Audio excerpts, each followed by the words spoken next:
El perfil del penitente, es decir, la persona que se confiesa, es más o menos este, de sexo femenino, en su inmensa mayoría, y mayor de 60 años, también en su inmensa mayoría.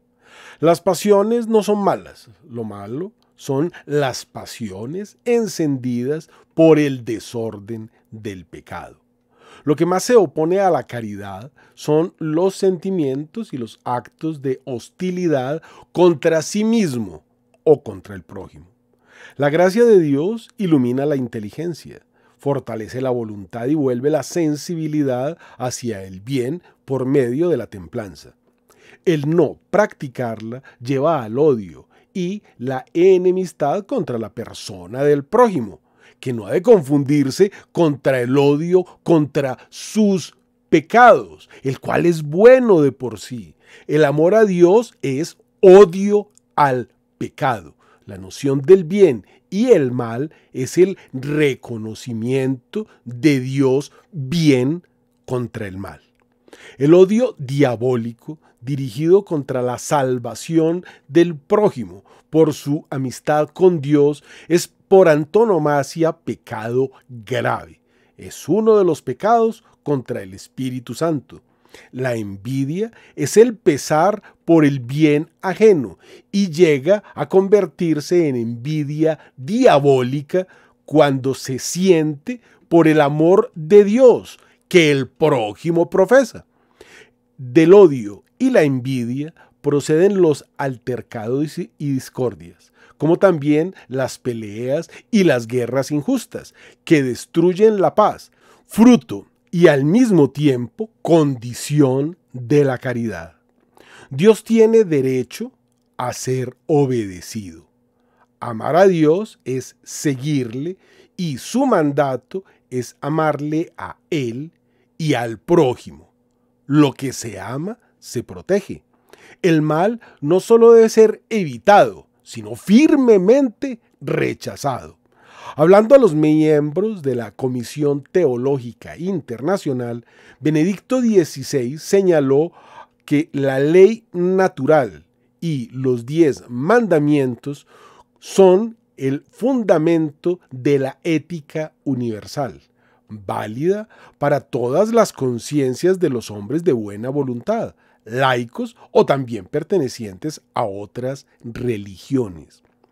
Veamos la cosa como es. Los cristianos católicos seguimos los 10 mandamientos.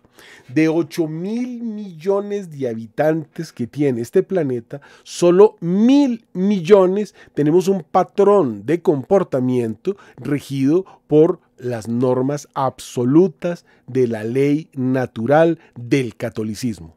De esos 1.000 millones, solo 300 millones practican los sacramentos de Jesús, segunda persona de la Santísima Trinidad, Dios. La mayoría, sin embargo, comulga en estado de pecado. Los 400.000 sacerdotes del mundo se supone que confiesan en promedio a 45 millones de personas cada mes. Esto es solo el 15% de los católicos practicantes adultos. Entre los jóvenes el porcentaje no llega ni al 5%. Y eso entre los católicos convencidos. Entre los no practicantes, el 80% no se confiesa nunca.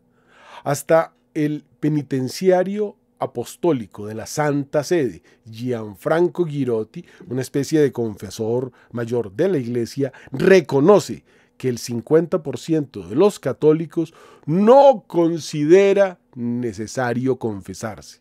Y se queda corto. La gente acude a comulgar sin confesarse y los que se confiesan, dice el penitenciario apostólico Girotti, parece que no tienen de qué confesarse ni de qué acusarse. Es decir, no hay conciencia de pecado. Esto lo advierte la Iglesia, lo advierten los obispos, lo advierte el penitenciario apostólico. Peor aún, según un estudio en Alemania, los obispos de ese país nunca se confiesan. Si las leyes civiles no se respetan y la ley de Dios es burlada, estamos viviendo en una especie de infierno que los medios de comunicación ocultan. La misma iglesia lo oculta. ¿Tú sabías esto? Hay pecados que, aunque se confiesen, no los puede perdonar un simple sacerdote, ni siquiera un obispo. Están reservados al mismísimo Papa, y son 5. Robar hostias consagradas para ritos satánicos, violar el secreto de la confesión, la pederastia, el colaborar con el aborto. Hay obispos que tienen permiso especial y hubo un año en que el Papa le dio permiso por un jubileo para que pudiera cualquier sacerdote hacerlo, pero estos son pecados tan graves que solamente el Papa puede perdonar cuando la persona va, se pone de rodillas, se confiesa, hace acto de contrición, etcétera, etcétera, lo que se necesita para recibir la absolución. El último sería agredir u ofender al verdadero Papa. A esto la Biblia lo llama apostasía, que ocurre justo antes de la venida del anticristo. Es como el llamado colectivo, el pecado colectivo que la sociedad da como llamado al anticristo, para que se haga presente el hombre de iniquidad. Abro comillas. Antes de su venida, ha de venir la apostasía y ha de manifestarse el hombre de pecado, el hijo de la perdición, que se opone y se alza contra todo lo que se dice Dios o es adorado, hasta sentarse en el templo de Dios y proclamarse Dios a sí mismo. Segunda de Tesalonicenses 3. Claro, ¿para qué se confiesan si ellos son Dios?